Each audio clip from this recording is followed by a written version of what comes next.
Exactly. I know. But you can't manage it too much. 17. Just to check the folks online. Eleanor, Derek, can you hear me? Yes, can you hear us? Yes. Perfect. All right. Figure ready to start. So good evening, everybody. Thanks for coming to our scoping meeting for the Upper Granite Creek, Upper Verde River Watershed Plan Environmental Assessment Project. It's great you all spent some time to come here. Hopefully you find it informative. So the general plan is we have a presentation to go through. This is a scoping meeting. So part of our goal here is to give you some background on the project, why we're doing it, what we hope to accomplish, what the issues are, what the process is. And then at the end, I'd like you to think about questions. I'd like you to hold those to the end because we're doing it online in person. And so we want to make sure that people can hear and aren't being interrupted. So the folks online, if you have questions at the end, we have a question and answer period, raise your hands. Eleanor will give you access. You can ask your question. Everybody should hear it or answer it. We're probably do the online questions first, and we'll do the in-person questions. And then also those who are here in person, there is a sign-up sheet here in the front. If you haven't signed that, we'd like you to sign that before you go. So we have your contact information. We can keep sending you information as we get more work on the project. There's a couple of maps up here too that may help you with some information. And then at the end, there will be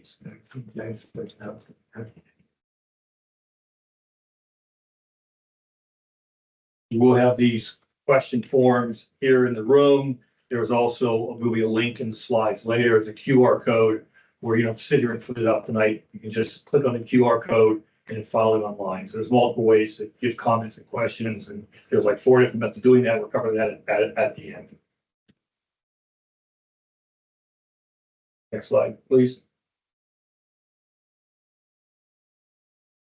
So really, why are we here tonight? We're basically here tonight because we want to inform you of what's going on. We want to get your feedback on things that you care about. So what we're going to talk about, several people will talk about the project tonight. But we want to give you some background, how we got here, where we're going, what some of the funding will be for the project, what some of the concerns we think are out there are, but most importantly, we want you to hear that and think about what concerns you have. And if not tonight, make sure you get those during the comment period so we can consider things that are important to the local communities. The project is to help the local communities. We're just here to facilitate that happen. And so we want to get input on environmental concerns, property owner concerns, flooding concerns, whatever other concerns you may have. So if either tonight or the comment period, that's what we're after.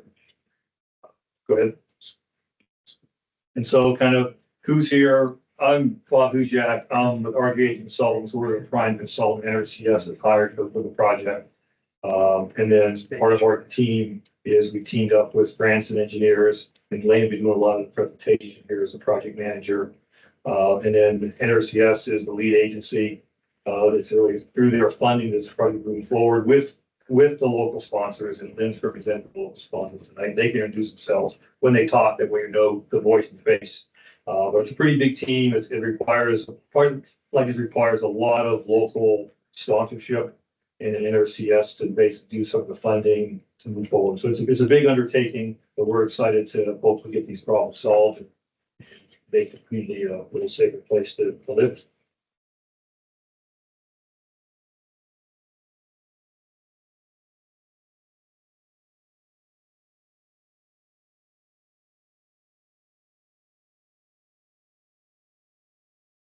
All right, good evening, everybody. Just to introduce myself, my name is Xavier Alfaro Lopez, and I am the Water Resources Planning Specialist for the NRCS, and I am the point of contact on behalf of the agency, and I work out of our Prescott Valley field office, and I've been in this position for about 2 years, but I've lived in the area for about 6. And so the first thing that I'll go over is the program itself, the one that's funding this whole project. And so the program itself is called the Watershed and Flood Prevention Operations Program. And so this program was made possible through the funding under the passage of Public Law 566. And its purpose is to provide financial and technical assistance to sponsors in order to authorize watershed plans. Now, watershed plans, they need to have at least one of the 7 purposes, which are the bullet points that are listed below, involved with them.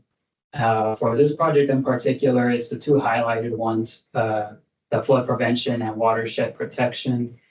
And under each of these purposes, part of what goes into it is that when providing financial assistance through the program, each of these purposes can have a different percentage of cost share that the agency pays for.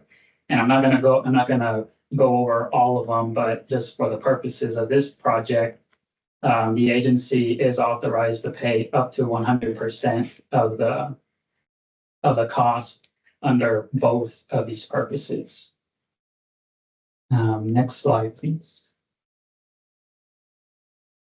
All right, so to talk about, or I guess, orient ourselves to where we are in this whole process is that under this program, there are 3 phases: the application phase, the planning phase, which is where we are, and the implementation phase. So the application phase, which is, it's not listed up here, but it involves an eligible sponsor to send a letter requesting assistance to NRCS. We take a look at it and see if it's feasible to take on, and if it is, then NRCS will work with the sponsor and relative stakeholders in completing what is known as a preliminary investigative feasibility report, or PIFR for short. And what this PIFR does is that it provides a context for its readers on where is the issue or the problems that we're trying to solve, where are they taking place. And within this report, there's that, developing purpose and needs statements, as well as identifying stakeholders, organizations, other agencies who would be valuable assets to provide information on making this project as beneficial to as many parties as possible. So once that PIFR is developed, then if the sponsor decides to proceed even further with the program, then NRCS will they'll provide planning phase funding, which is what allows a sponsor or NRCS to hire a contractor, which in this case is RJH, and they will they'll take the lead on developing a watershed plan, as well as the environmental assessment. And so once that environmental assessment is completed, then NRCS would ask for implementation funding, which would take us into the next phase, which is where the project final design and construction occurs in. But yeah, so that's kind of where we're at. We're in the planning / EA phase. Next slide, please. All right, so this kind of just goes over what is a watershed plan, and so it's composed of the 3 components, which are the National Environmental Policy Act compliance, the Public Law 566, which I talked about earlier, and principles, requirements, and guidelines, or PRNG. And so just to talk about those a little bit. So where the Public Law 566 comes into play is that it gives us a framework for completing the watershed plan. So it follows the 9 steps of planning process, which is something that the NRCS does for for all of its programs that it provides funding for. And it just helps, it helps streamline the process from start to finish and conceptualizing what are the goals and the objectives that we're trying to accomplish all the way through towards implementing solutions. And for PRNG, that is in reference to a requirement that NRCS has to where we need to collaborate with as many agencies or stakeholders as necessary in order to look at in order to analyze a wide range of resources, which Langdon will talk about later on in the presentation. And next slide, please. And then finally, the third piece of the watershed plan is NEPA compliance. And so with NEPA, it's essentially complying with federal, state, and all local laws in order to protect both natural and cultural resources. And a big part of that as well is holding these meetings with agencies, landowners, and the public in order to gather as much information as we can to once again create the most beneficial project. And so that's what's brought us here today. And we invite all comments, questions, because this is what we're here for. We want as much input as we can get. Thank you. Good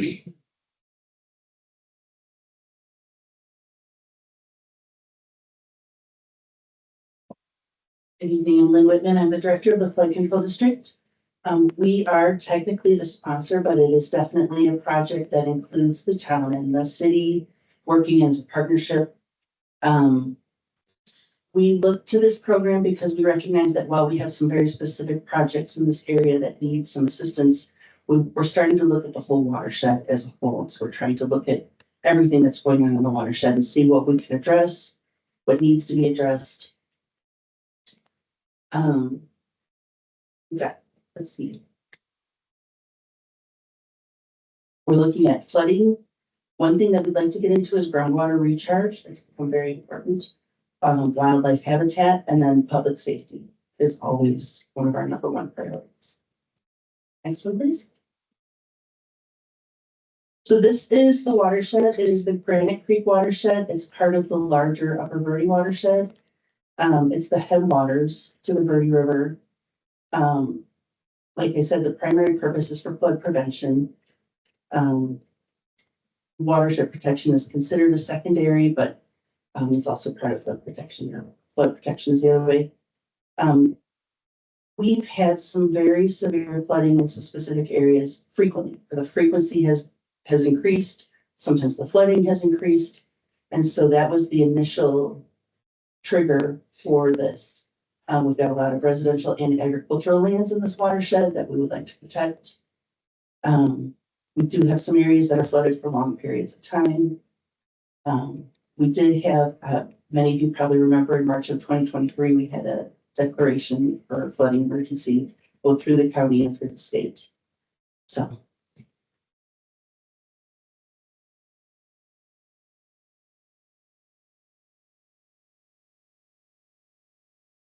Oh, I'm Lane Jensen of Granite Civil Engineers. We're a sub-consultant to RJH, and we are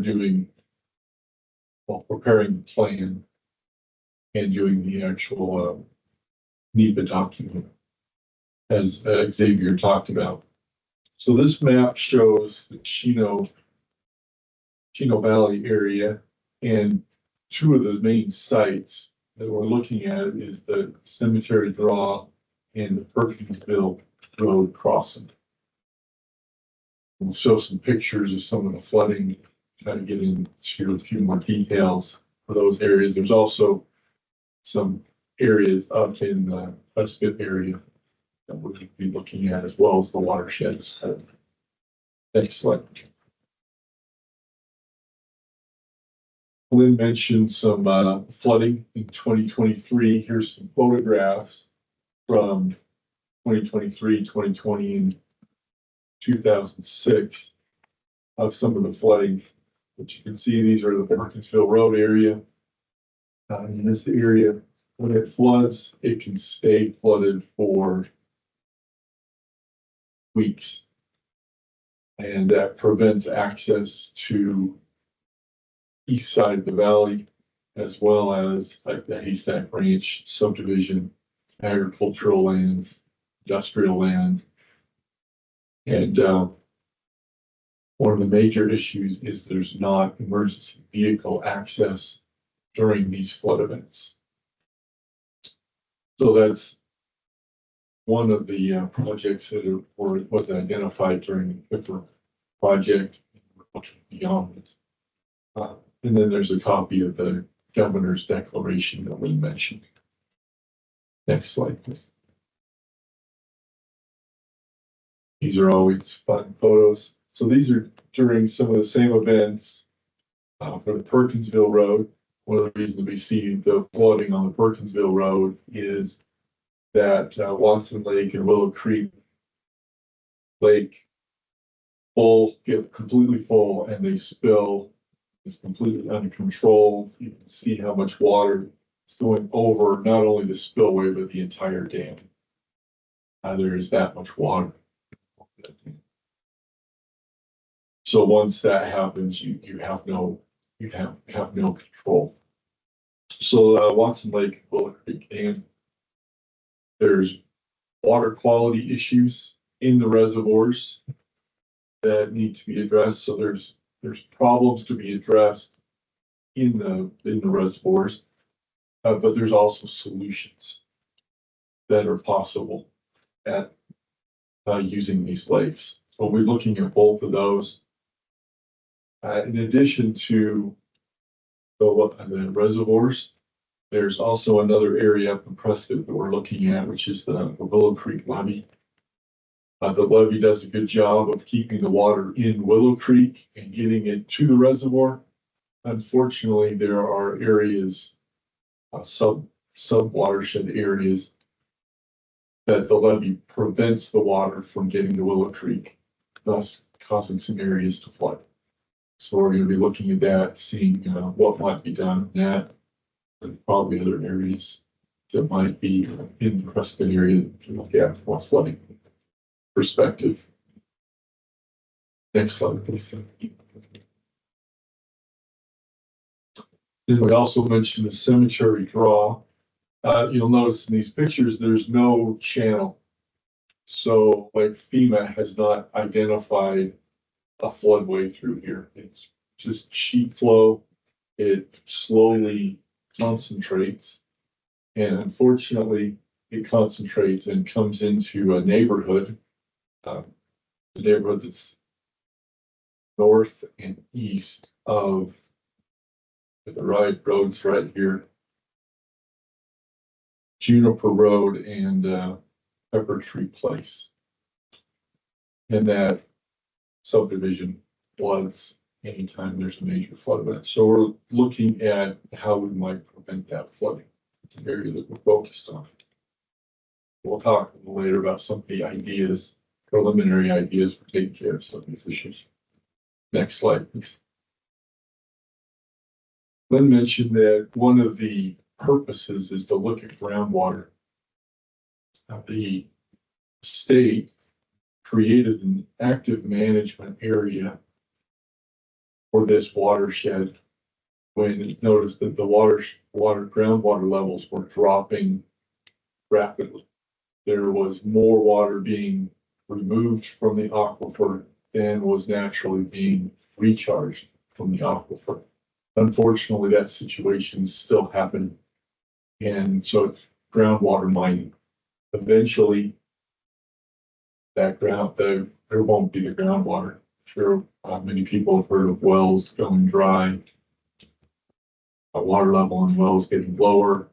That has all sorts of consequences, water quality consequences, obviously water quantity consequences. So we're looking at that as part of the project. These graphs show how much of the water in this area comes from various sources. You see that 65% comes from groundwater, which is not sustainable at the current usage rates, and population continues to rise quickly. Next slide, please.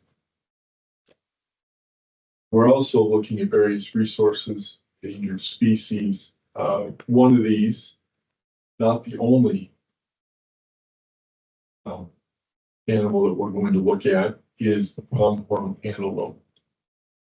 You can see on this map that their habitat connectivity is being impacted by development. There's a list on the upper left, some of the things that are happening. The roads, fences, all impede the connectivity of their habitat. And well, you probably know better than I do some of the characteristics of the pronghorn antelope. It doesn't jump a fence like a deer does. It doesn't cross roads. So there's some unique challenges associated with the pronghorn antelope. Our first priority is to make sure our project doesn't adversely impact the pronghorn antelope and any other endangered species in this area. But we'll also be looking at ways to improve habitat as part of this project, and not just for the pronghorn antelope. Next slide, please. So kind of some of the conceptual measures, and this is a preliminary list. It is not a full list. It's we're seeking input from the public, from agencies. We're reviewing documents, just trying to pull everything together to find all our options. So don't feel like if what you think needs to happen is not on this list, that it's not open for consideration. We definitely want to hear from you on that. So as far as Perkinsville Road crossing, thinking of a bridge instead of a culvert, and that bridge would allow floodwaters obviously to pass underneath. It could also provide connectivity for the pronghorn antelope to go on under the bridge and then have that habitat connectivity. For cemetery draw, we're looking at collecting that sheet flow water and then creating a flood channel that is parallel to Juniper Road to direct that water into Santa Cruz Wash before it gets to the subdivisions that are currently flooding. Thought that there is space for a flood channel along Juniper Road. As far as Willow Creek and Watson Lake dams, potential to possibly raise those dams, not to increase storage, but to increase detention during a flood event. So for example, you raise the dam, the reservoir has more capacity to hold flood water. It releases the same amount of water, it just releases it over a longer period of time. And so in that way, you reduce the flood impacts. Also looking at the water quality in Willow Creek, Watson Lake. Watson Lake is identified as one of the most impaired water bodies in the state. It has a eutrophication problem, stratifies, meaning nutrient-rich waters are lower, the colder waters are low, upper water get dissolved oxygen issues, algae blooms, and it's just unhealthy. Try to get better circulation in those reservoirs to improve the water quality. And then also looking at how to improve communication during flood events for residents. Groundwater recharge. There's very broad, big options available here. One is to collect stormwater on private property and route that stormwater to groundwater recharge basins. One of the things about the aquifers here, the aquifer that most people get their water from is here in the Chino Valley area. And that aquifer is not connected to the Prescott area. So to get recharge into the aquifer, you need to move that stormwater from the Prescott area down more towards Chino Valley where you could recharge the aquifer. So that would require pipelines, some collection of stormwater, moving it, and groundwater recharge basins. That's a big project. It's important to note also, I should have noted before, that the groundwater here is what provides the base flow for the Verde River. So as the groundwater level has been dropping in this valley, the base flow into the Verde River has dropped. Springs have dried up. Obviously, less impacts to wildlife and downstream water users. So that's an important consideration as we look at how we can improve the health of the ground or of the aquifer. So that's, I mentioned the potential groundwater conveyance and location for that pipeline. And it might be the Peavine Trail, if I said that right.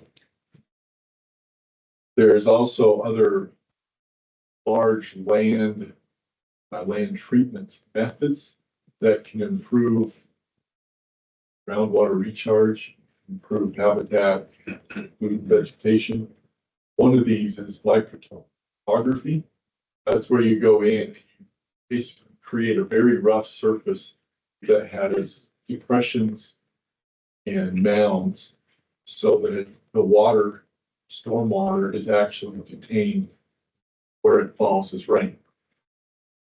Fill those depressions that are created, small depressions, and that water can then recharge the aquifer, provides better growing for vegetation, better habitat. That's one of those land treatment methods that we're looking at. And then overall vegetation improvements that promote recharge. So the water goes into the soils instead of running off into the soils. And there's highly erosive soils here, so we get a lot of sediment movement.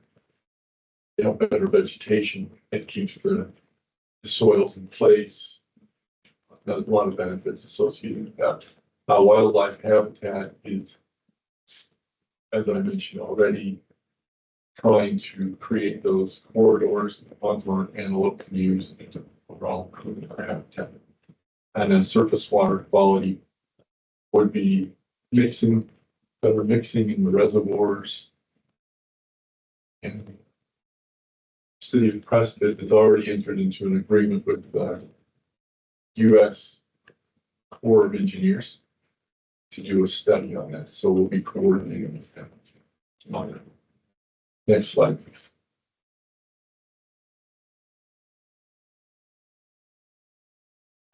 Before this meeting, we had an agency scoping meeting. So that's federal, state, and local agencies that would be interested in this project.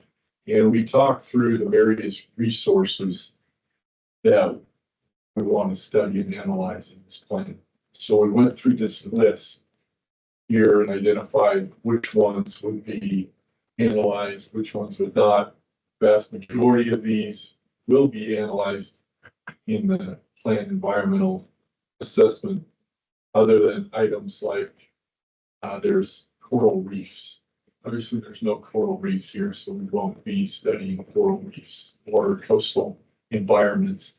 Some of those type of things have been eliminated, but you can see the list of resources we're planning on looking at. So if you see something that's not on this list, feel free to add that so that we look at that. That's one of the reasons we're here, to get those comments, make sure we're looking at all the resources.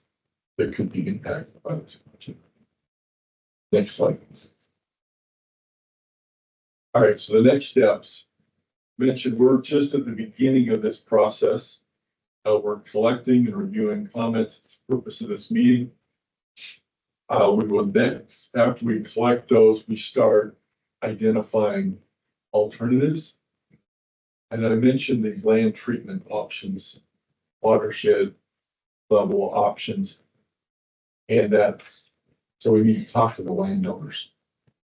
We'll identify landowners that there's potential for doing a project. Talk with those landowners, talk through options, see if there's interest in allowing the project to do some work on their land. So we've got 3 periods for landowner meetings. But we'll be talking to specific landowners. And as we gather information, we're always collecting and analyzing that information. There's lots of reports and information out there. We're trying to compile all that knowledge and data. So we're not recreating work that's already been done. Talking with you. With that information, we formulate and screen alternatives. Ones that are feasible, might be feasible.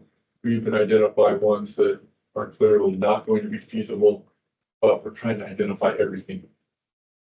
So it's a comprehensive analysis. And then do a preliminary evaluation of the resources that might be impacted. And then start limiting the alternatives and finding the one that best takes care of the problem, but is also environmentally and economically feasible. So we can, our engineers, we can come up with all sorts of things, but a lot of those are very expensive. So we've got to balance all of that as we go through this planning process. So then we'll formally look at the impacts of that preferred alternative, impact on those resources, and put together this draft plan EA. The NRCS then has a review process where they go through, review the document, and make comments. We address those comments, and at the end of that review period that NRCS has, agencies look at it, and we have another public meeting like this one to present what's been planned. We get comments from the public again. We address those comments, and when NRCS is satisfied, the comments have been addressed, all the issues have been addressed, then they will issue a decision document finding of no significant impact, which will then allow us to move towards actually designing, implementing the project that identified. Next slide, please.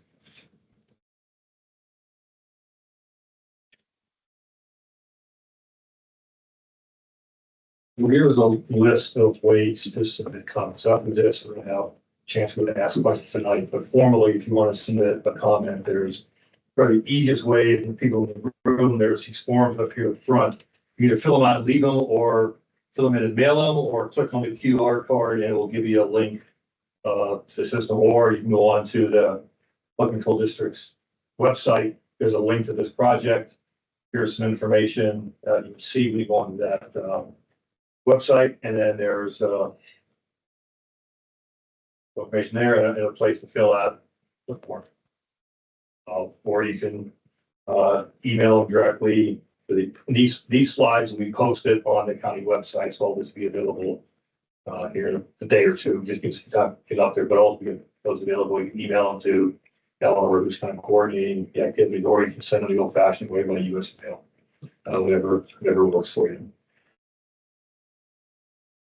So with that, we're going to take questions now and in a minute. So we're going to do online first because it's a little bit more challenging. So anybody online that wants to ask a question, raise your hand, and Eleanor will give you access And then once we go through those questions, we will take comments here in the room and we'll do our best to answer them, or we'll take notes and incorporate it in the planning process. If anybody online want to make a comment or ask a question? Feel free to also use the Q&A feature. You can type stuff out if you want to take your time, or raise your hand and I will let you use your mic. Please keep it PG-13. I have delicate ears. We will come back to the online vote at the end if you have one time to formulate a question, so. Mhm. You have one online? Okay. Uh-huh. Let me allow you your mic access. Okay, so you'll have to unmute yourself and then we should be able to hear you, Tom.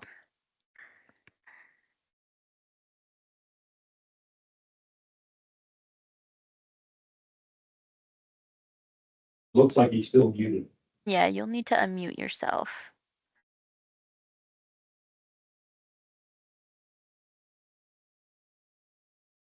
I understand the challenges of participating electronically. I appreciate all your guys' patience. Technology is great until it doesn't work, you know? But we are blessed to have it, in my opinion.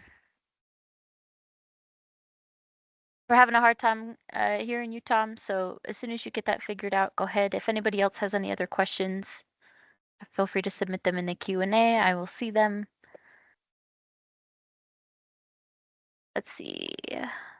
Okay, we have a comment in the Q&A from Adam Smith. Concern of SRP, the Plan EA should address stakeholder concerns that any proposed structural alternatives do not create any surface water rights issues. For example, surface water capture, impoundments, off-channel diversions, and in-channel structures.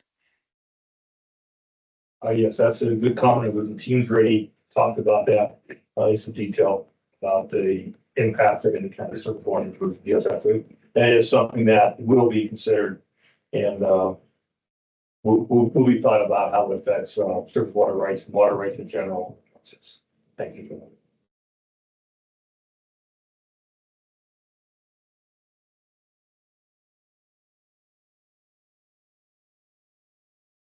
Okay, if there are any in-person comments, let's go to those guys and then you online folks can continue to submit stuff in the Q&A, or Tom, if you get your mic working, pipe up and we will listen to what you have to say.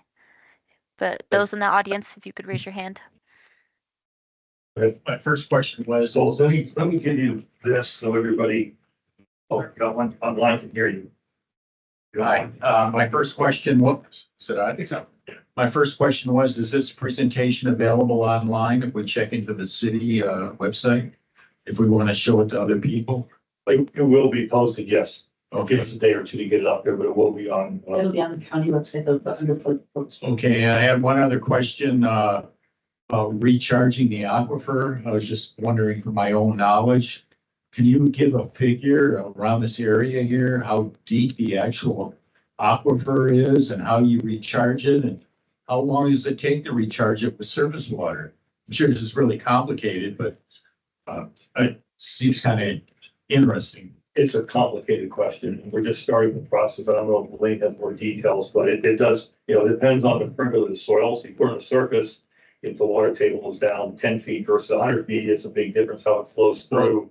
All that information is information we're still gathering. So the physical abilities to do it in this area, we do not have those answers yet. It's something we're thinking about doing. It may or may not be reasonable. Can you quantify actually how deep these aquifers are that are drying up? I mean, are they hundreds of feet, thousands of feet, or what are they? So once your mic on, Lane. So Mark, We know that Mark who actually knows about this area. Sure, I'm Mark Holmes. I'm the water advisor for the town of Chino Valley. Great questions. Right now in Chino Valley, the average depth of the water table in the main production well, City Prescott Town Chino Valley wells, about 180 to 200 feet. And in regards to groundwater mining, the water table is dropping on average aquifer wide about 2.5 feet per year. It's dropping. Of course, that water table is moving to the east from the west side of the basin and other areas entirely. But all three cities regarding recharge, all three cities currently have recharge projects. They're treating wastewater to Class A plus effluent Chino Valley is one of those. We have a recharge project out at Old Home Manor. We're recharging 350 acre feet per year. That's a big amount of water. It's going through basins. They're constructed basins. They percolate down to the water table, and that meets with the groundwater system, and then becomes part of that storage for the aquifer. But it's a very small amount, so the more stormwater we're able to collect and recharge, that everything helps with that 22,000 acre feet of groundwater mining every year on average. So every acre foot is going to help with that mining. Did that address your questions? Anything more? I have one more question. It's kind of off the subject a little bit. There's a big solar farm that's planned out on Perkinsville Road. How is that going to impact the watershed, the water supply, and how much water is that thing going to use? Is that going to decrease the water in the aquifer when they put, if and when they put this huge solar farm up east of Haystack Ranch or south of Haystack Ranch? This was, I've just heard, it's conjecture that when they put up these solar farms, like the one on 4th Street there, Road 4 South, that they use a lot of water to keep the solar panels clean. So has that been considered? You want to answer that? Because I have no idea. No, there is a solar project committee. I think Terry Deming's the town manager right now. They're working on producing rules and policies for solar projects. Yes, thank you for that question. There is a solar committee, so nothing has been submitted officially through the process. There are 3 or 4 different projects that are interested. They're waiting until the solar committee can present. They have done the first step to the B&B Planning and Zoning Commission. They sent it back to staff to get more, make it more robust in some areas in response to some of the citizens' questions. It'll be going back to planning and zoning and then eventually moving up to town council for consideration. And that has several options. The staff is promoting a very robust ordinance that restricts many of these things, that make sure that they have to present water studies to make sure they're not impacting the aquifer, make sure they're not impacting the pronghorn. There's about 10 different studies they would have to complete and submit before they could even start to move forward through the planning process and try to get the project submitted. That's an option if the solar ordinance is adopted. Other options is council may decide that they don't want to see solar in town and say that there is no solar. All those range of options are still out there and no decisions have been made. So is it true that these solar farms do use water and a lot of water? Or is it just something I hear around the community? Is that a true statement or a false statement? I'm not as versed as some people would be here, but from my understanding is that they do not impact Very little water. very little water use. And that one of the counterpoints had been actually having a solar farm would be less impactful to the aquifer instead of having a residential development that would take up the same footprint. Just to be clear, it was a great question, but that solar farm is not part of this project. So I understand. what we're doing here will not be. I understand that, but I was worried about the water. No, it's a good question. I just want to make sure people don't get the wrong impression. That's No. not, we're focusing on the flooding and water quality issues here we talked about. So that would not be something that this project would consider itself. Unless the solar project became a major water runoff area, right? Yes. Question over here. Are you looking for names or? Sure. Matt Lake, resident of Chino Valley, also serve as the county planning manager. Just two questions. This is a great study. I'm really pleased that this is happening from a county perspective, from a local perspective, from the recreational water supply, water quality perspective. Wondering, it's great that we're looking at kind of getting a handle on potential existing and current impacts, but I'm sort of wondering about like looking ahead, because anything that we might do in the watershed to enhance water quality and quantity could be ultimately undermined by growth that happens in the future. And so, many communities sort of tackle that question when they're looking at current, they also look at projected. And so I'm just wondering, is there any appetite or opportunity to conduct sort of a build out analysis as part of this study? Because it's a small watershed, so it's sort of manageable from from conducting a study to kind of wrap your arms around, based on the current zoning in the county, in Chino, in Prescott, based on the zoning and what that calls for in terms of, units, whether it's residential, et cetera. How many units are we talking about, and what type of impact might that have on these watershed issues that we're looking at? Because, many communities are looking at updating their zoning. Certainly county is about to initiate a process of examining their zoning code, their planning and zoning ordinance. And so all of that information could really, we all like to make informed based decisions. And so getting a handle on that, not just in terms of all the straws and wells and things, septic systems, whether that should be on site or through public systems, but in terms of impervious surface cover and what that has in terms of making a watershed more flashy.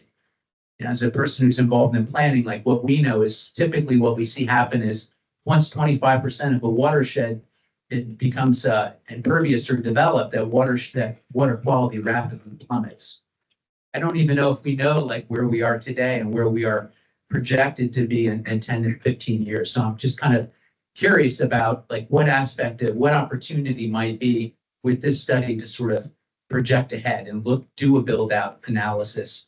And then just secondly, one thing. Answer the first one first. That was a long question. I'm so sorry. I forget the question if you go on all those guys. So I think right now the way the study itself and the scope, statement of work is we're looking at current conditions to solve the problem. That's really not, again, you gotta pick some bookends because we never get done with something. So the way this NRCS project goes is working at current problems, current conditions of what's out there now. So it's a very good point, but this study itself is not set up to look at like future build out or future changes. It's looking at what is there today and solve that problem. So it's not currently included in the study. And I think that's the part of what we added, and I'll let Xavier add to this if he wants to expand upon that. Yeah, so, and I guess to address the size component. So under our policy, when it comes to selecting an area that has the problem or the issue within it, we use the hydrologic unit code as a way of expressing the size of a watershed. So what you see right there, that is considered a HUC 10 or HUC HUC 10 watershed, which is the Granite Creek Upper Verde River, and watersheds like sub watersheds within that considered HUC 12s. And the reason why I bring that up is because HUC 10 is pretty much the biggest that we can go size wise when it comes to analyzing the area around where the problem is occurring. And we can go smaller, but not necessarily bigger. And so as an agency, we're bound by that. But again, it's a good point that, planning for the future and all those considerations, I think I don't know how detailed we can go in this study and planning for things that are not targeted, that we're trying to address right now. But when we were talking earlier about the purposes of this project, when it comes to like flood prevention and watershed protection, there might be room within that watershed protection purpose to say, hey, we're targeting these areas, but we're targeting these areas to solve the flooding issue. Is there something more elsewhere that we can enhance, whatever that may be? So I think in solving our issue, there might be some pieces of the area that we could plan for, but area-wise, we're definitely bound by the HUC 10 watershed scale. Hope that helps. I think if there are things on the books that have been approved or pre-planned, we would look at those as part of the hydrology analysis, but something that's not even platted or planned to be built is speculation, so it's hard to get that through the overall process. So I think we would look at things that are, platted, ready to be, they've already been approved by council, but really we can't think of whatever could happen in the future. Honestly, it's just an open book, so. I absolutely appreciate that. Just now I understand that that opportunity for doing that analysis is outside of this scope. It could be in a future scope for a future jurisdiction, whether it's county, municipal. Yes. But it would seem like it would be valuable information if that all parties here that are concerned about the health of the watershed. This is probably one of the watersheds with the greatest development potential in the county, given the pressure of where it is, the amount of public and state land, which is not public land. So it's having that kind of information could be valuable, but I understand now it's outside of the scope. So thank you. Your second question. You know what? I took so much. No, go ahead. You got a question? Well, I was just, and secondly, I was just curious because when I first moved here, the first thing I did is I walked from Perkinsville Road all the way to the industrial park along the wash. And I was so struck that, it's a wash, right? It wasn't perennially flowed by water. There wasn't trees. And yet it was, I was just thunderstruck by the amount of avian activity, hawks and antelope and wildlife. Once you get out there, you realize it's almost 360 degrees of wilderness-like characteristics. It's a tremendous natural resource. You don't notice it from the road. You've got those low-lying hills that are parallel to the highway. So I was excited to hear that all of that's going to be captured as part of this analysis. So hopefully we can get some great intel on those values. But I was just wondering, as I sort of approached up to the industrial park, there is an incredible amount of aggregate mining of materials in the wash, in the creek bed. And I was just curious, and I don't know the answer, but when you were mining aggregates, does that affect base flow? Because I always hear about how important the Big Chino is to base flow in the Verde River. But it doesn't take a rocket scientist to kind of look at the maps and realize that this is a really significant watershed, if even much of the water is flowing underground as base flow. And I was just curious, what do certain land uses have in terms of their impact on water quantity and quality? Looking at the aggregate mining in the wash, that was at a landscape scale. I've never seen anything like that.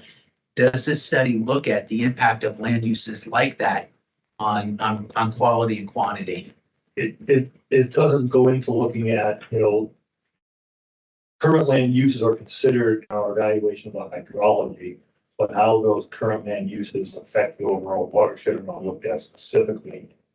Lane, is that generally correct, or do you want to add something? And I'll just say, because, clearly with mining, we know that, the impact can be severe, but there's also, tools for reclamation and restoration. I saw that restoration, You also create some sediment ponds to collect water. We have mining holes. Yeah, so there is a lot that could be done that could restore these areas to actually contributing to, water quality and quantity versus detracting from it.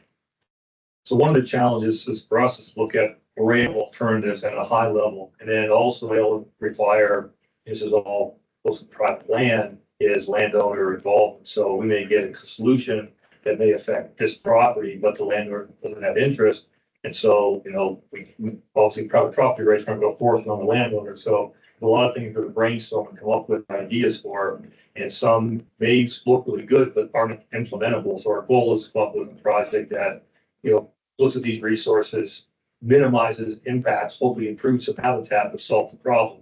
So to answer your question, I don't know if we're looking like mining specifically. Wayne, do you want to? An idea, thought that came to me is often these aggregate operations, their excavations, they have frequently been used as groundwater recharge facilities after they're finished.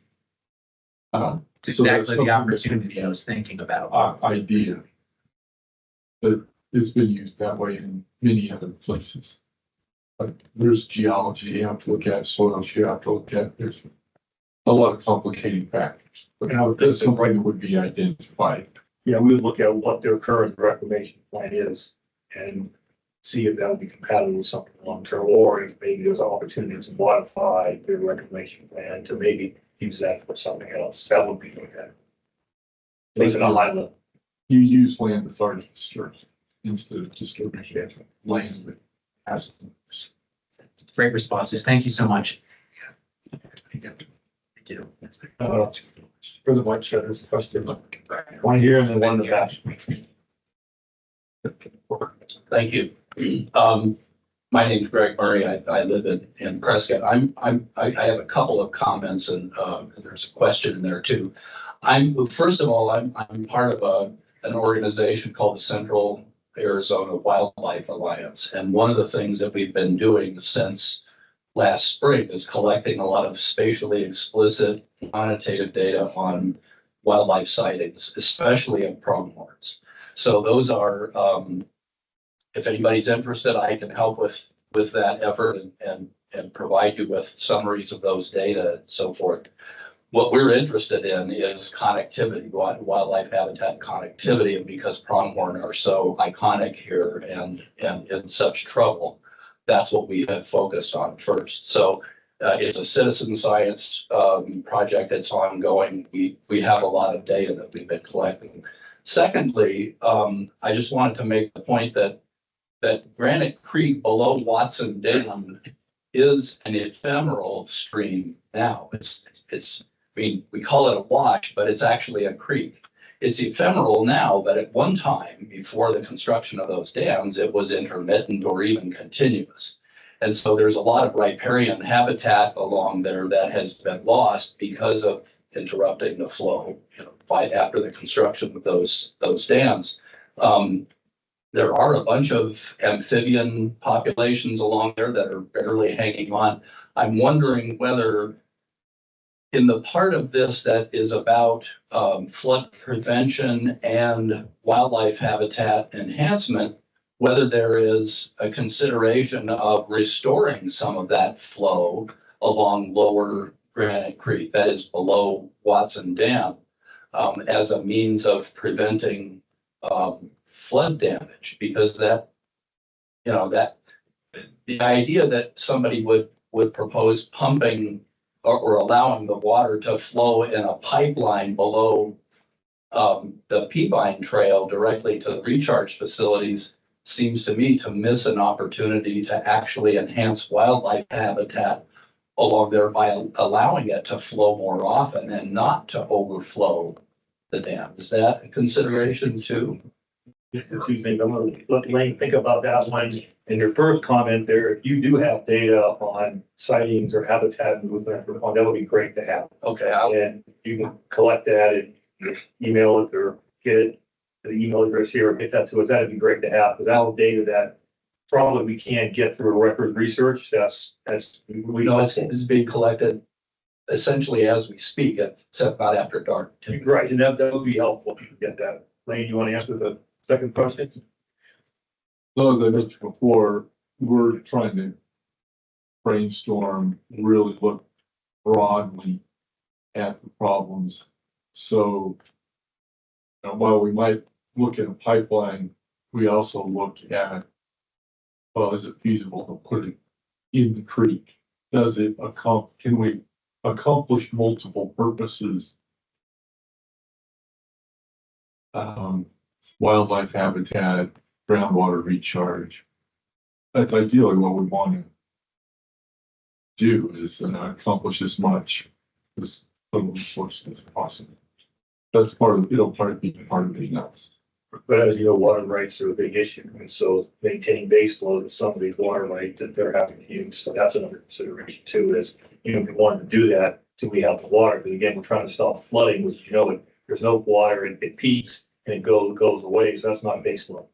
And so it's a little hard to deal with stormwater when you're looking at trying to maintain base loads. But those would be thought about, but you all know water rights is a major issue. Thank you. My name is Joe Trudeau. I live in Prescott. I'm a conservation planner and a consultant. I want to thank the county and NRCS for bringing this to the public for consideration. I think there's a lot of opportunity here. A few little points I want to make. One, I want to thank Ms. Whitman. You're the county flood prevention manager, The flood control district. Director. flood control district director. So one of the first things I noticed is when I went to the county's website for this, that it did mention the wild and scenic river status of the Upper Verde. So I'm one of the campaign managers for the effort to designate it as a wild and scenic river. Nice.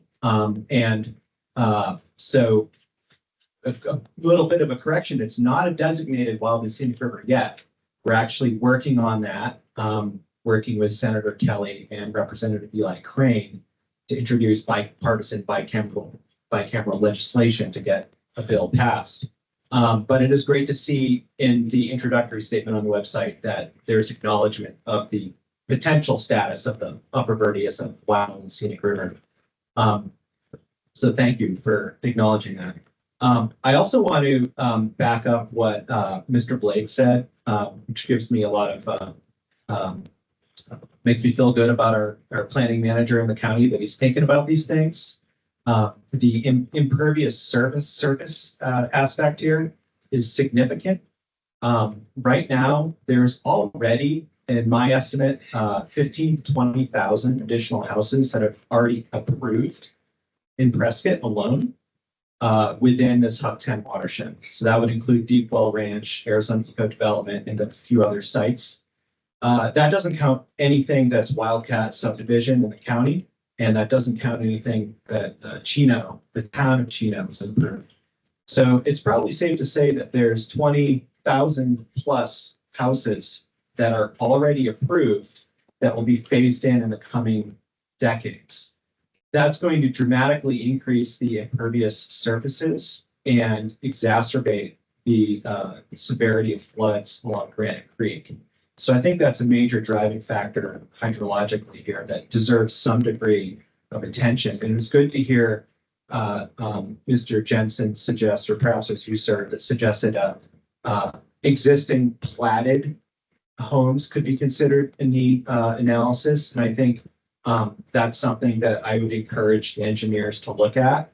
And I think that the town of Chino and the city of Prescott and the county would be forthcoming with providing maps of those platted developments, because those impervious surfaces are really, really significant. The next thing I want to say here is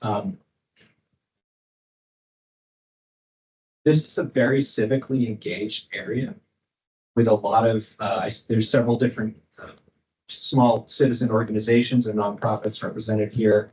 There's a lot of eyes on the ground from very well-informed people who understand the landscape and are clued into the concerns of the communities around here. And I think these are largely communities that are at once kind of, leave me alone, give me my space. And at the same time, I love seeing Pronghorn, and we got to deal with this rapid development situation, So I would encourage the consultants to engage as much as you can with these groups, very knowledgeable people with that are very well credentialed and understand what they're doing, and to do as much as you can to interact with the experts that live in the watershed here, who are directly affected by all this, including Mr. Holmes here, who has a great handle on the groundwater situation.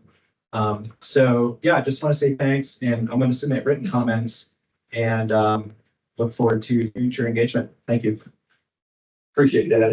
And with your comments, if there are stakeholder groups, agencies we can talk to, please add those to your comments, because that will be helpful to know who to talk to. I think I mentioned there's 27 NGOs in the area, all focused with water as part of it. Yeah.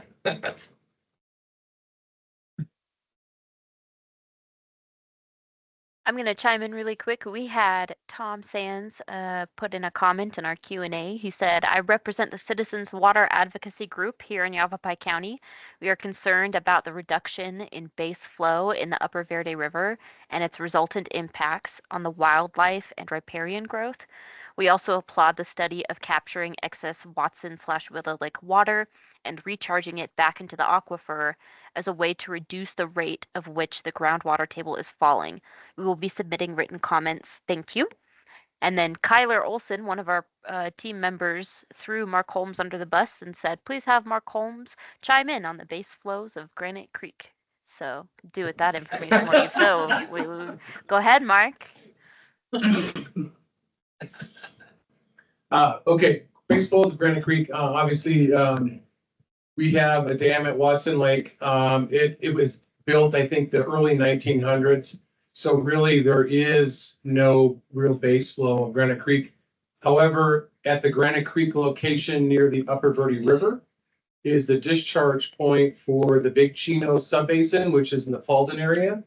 And 80% of that groundwater that's discharging outside of the Big Chino is going into through springs into the Upper Verde River, that location.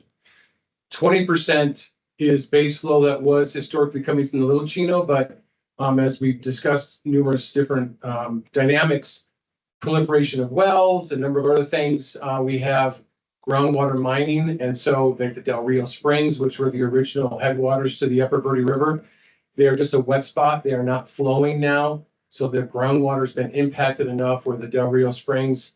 And now the actual perennial flow of the Upper Verde River starts near Granite Creek at the main discharge, which again is the Big Chino. But Granite Creek really, it's going through the adjudication process. But again, Chino Valley Irrigation District had a dam preventing a lot of the flows.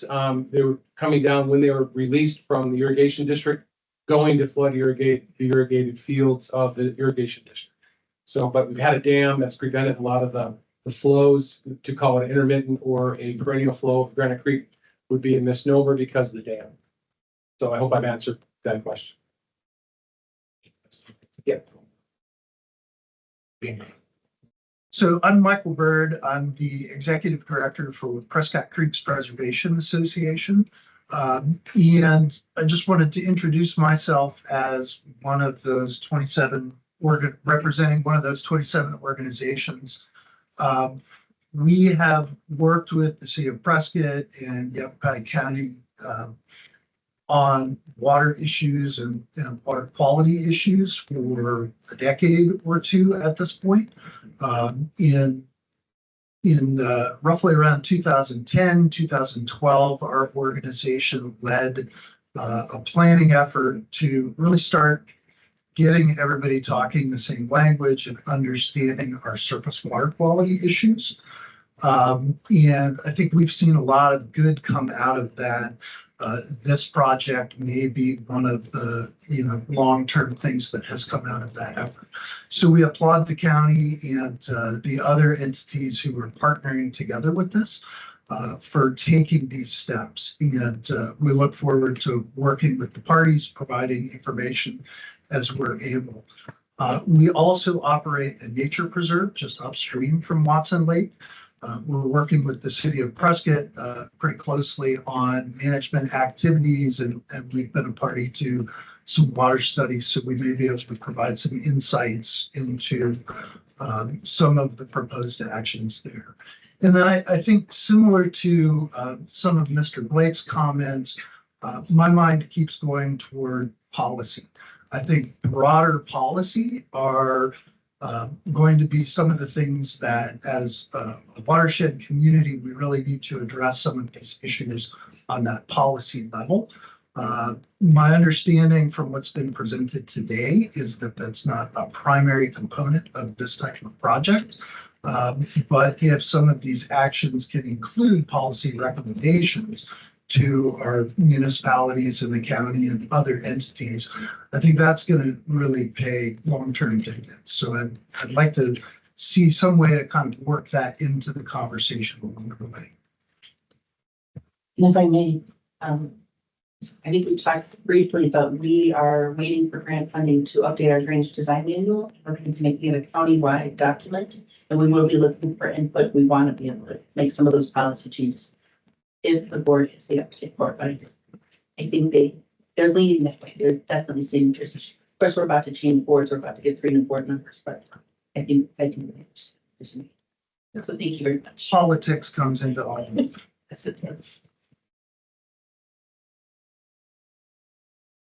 Any other questions, comments? I just want to chime in on this is Kyler Olson on the engineering team.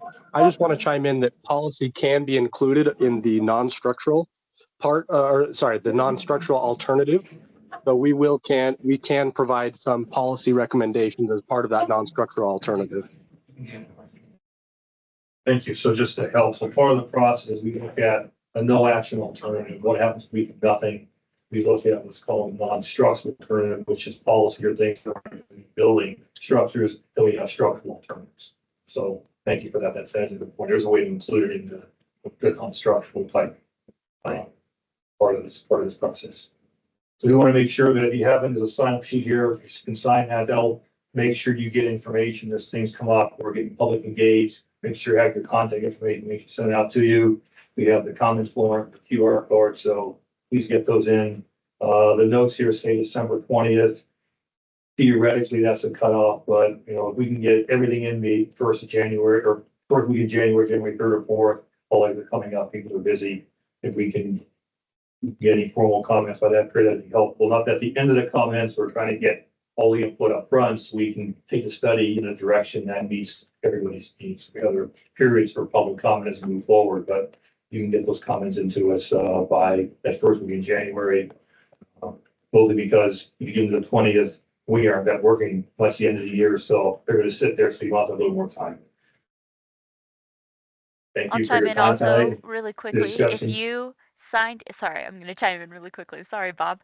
If you signed in on that sign-in sheet, you're in person, or if I have your email from the virtual attendance, I will email you a notification when this presentation and the recording are added to the project website. So you can look out for a notification there when that is available. Thank you. Thanks for your time and attendance.